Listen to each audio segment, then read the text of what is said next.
Moi, Marc Brulmans, biophysicien, déclare que le réchauffement climatique est une urgence.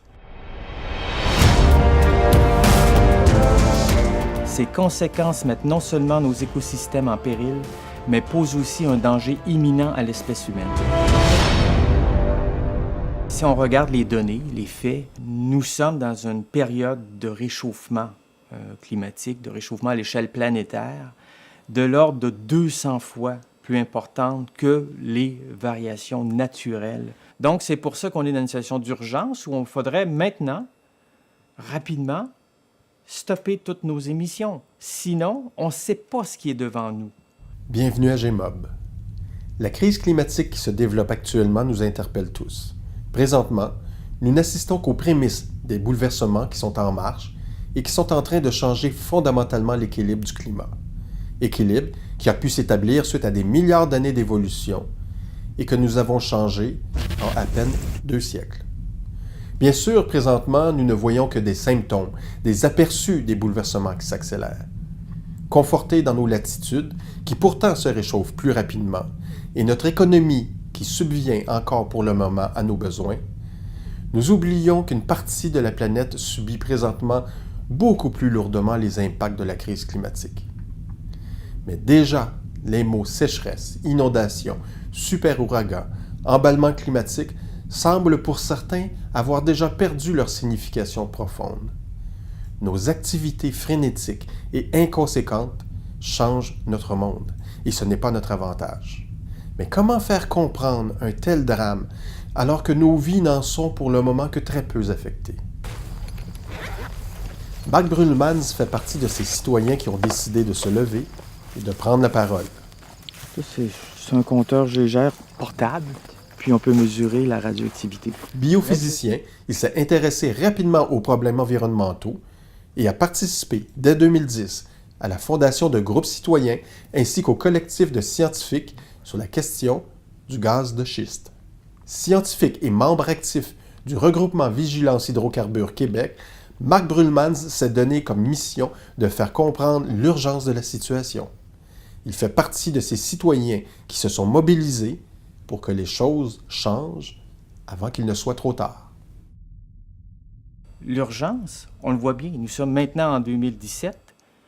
On devrait diminuer nos émissions et on n'a pas encore amorcé cette descente de nos émissions. Donc, l'urgence, elle est là parce que si on ne procède pas rapidement, ce qu'on va emmagasiner comme carbone dans l'atmosphère et dans les océans va faire en sorte qu'on va dépasser certains seuils critiques, possiblement. On ne les connaît pas. Souvent, là, on parle du seuil de 2 degrés Celsius à l'échelle planétaire. C'est un seuil arbitraire. Peut-être qu'il ne faut pas dépasser 1,7 ou qu'il ne faut pas dépasser 2,5. On ne le sait pas exactement parce qu'il va y avoir toute une série de processus qui risquent d'être enclenchés suite au réchauffement de la planète. Les scientifiques que j'appelle peut-être les plus sérieux prétendent que pour la jouer safe, excusez-moi l'expression, il faudrait qu'on ramène la concentration de dioxyde de carbone dans l'atmosphère à 350 parties par million. Nous avons déjà dépassé le 400 parties par million et il faudrait le ramener. Donc, non seulement faudrait-il réduire nos émissions, les diminuer, les rendre à zéro, et ensuite capter du carbone en excès dans les différents compartiments que sont les océans et l'atmosphère. À l'heure actuelle, quand on examine vraiment l'ensemble des données, ce seuil-là de 2 degrés déjà est difficilement atteignable. Nos cibles que nous nous sommes données ne permettent pas d'atteindre le 2 degrés, déjà en partant.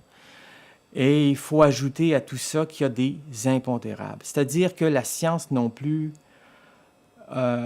on est dans un domaine où ce n'est pas le domaine de la gravitation de Newton, là. Les équations qu'on utilise sont extrêmement sophistiquées et il y a des phénomènes dont nous ne tenons pas compte. Ne serait-ce que la libération de méthane du pergélisol, ce n'est pas tenu en compte dans les modèles, sinon que partiellement. Lorsqu'on établit des fourchettes, ou comme vous dites, des incertitudes pour l'atteinte d'un tel seuil ou non, il faut tenir compte aussi qu'il y a une probabilité qu'il y a des phénomènes qui s'emballent et qui viennent changer vraiment le topo, parce que des modélisations, ça demeure des modélisations. Mais ce qu'on peut voir, malheureusement, c'est que jusqu'à maintenant, les prédictions que nous avons faites à l'aide de nos modèles sont souvent en deçà de l'ampleur des changements que nous subissons à l'heure actuelle.